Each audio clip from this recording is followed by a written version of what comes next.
নজর রাখবো পরবর্তী সংবাদে।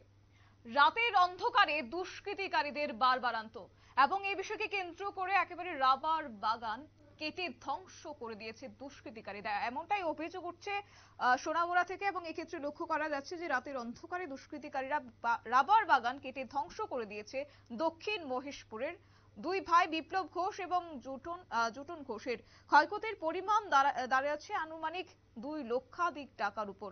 সাতকানি টিলাভূমি এলাকা জুড়ে 585টি 3 বছর বয়সী রাবার গাছ ছিল। একটি গাছও দুষ্কৃতিকারীরা বাদ রাখেনি, সমস্ত গাছই কেটে দিয়েছে। সকালবেলায় যখন বাগান মালিক আসেন বাগানে এবং তখন নজরে আসে যে বাগানে গিয়ে দেখতে পান একটি গাছও নেই, তখন তারা কাঁদতে থাকে এবং এক্ষেত্রে তাদের মাথায় আকাশ ভেঙে পড়ে। প্রতিবেশী লোকজনেরা তখন ছুটে আসেন এবং তাদেরকে শান্ত করার চেষ্টা করে। এবং এক্ষেত্রে পেশায় তারা ছোট স্টেশনারি দোকান উভয় ভাইয়েরই রয়েছে বলে খবর রয়েছে। এবং খবর জানাজানি হতেই এলাকা জুড়ে এক প্রকার ছিচি রব সাধারণ জনগণের মধ্যে। গোটা বিষয়কে কেন্দ্র করে কি অভিযোগ উঠে আসছে শুনবো।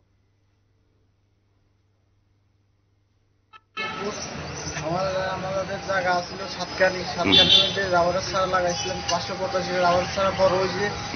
কালকে রাত্রে দুষ্কৃতিকারীরা আমরা 585টা সারা তুলে রেখে লাগছি।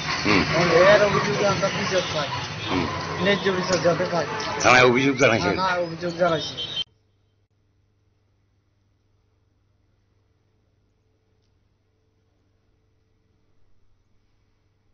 আপনারা শুনলেন তাদের বক্তব্য। কার্যত তারা অভিযোগ তুলছেন এক্ষেত্রে 15ই মার্চ গভীর রাতে এমন ঘটনা ঘটেছে এবং 16ই মার্চ তারা পুলিশের কাছে লিখিতভাবে অভিযোগ জানিয়েছে।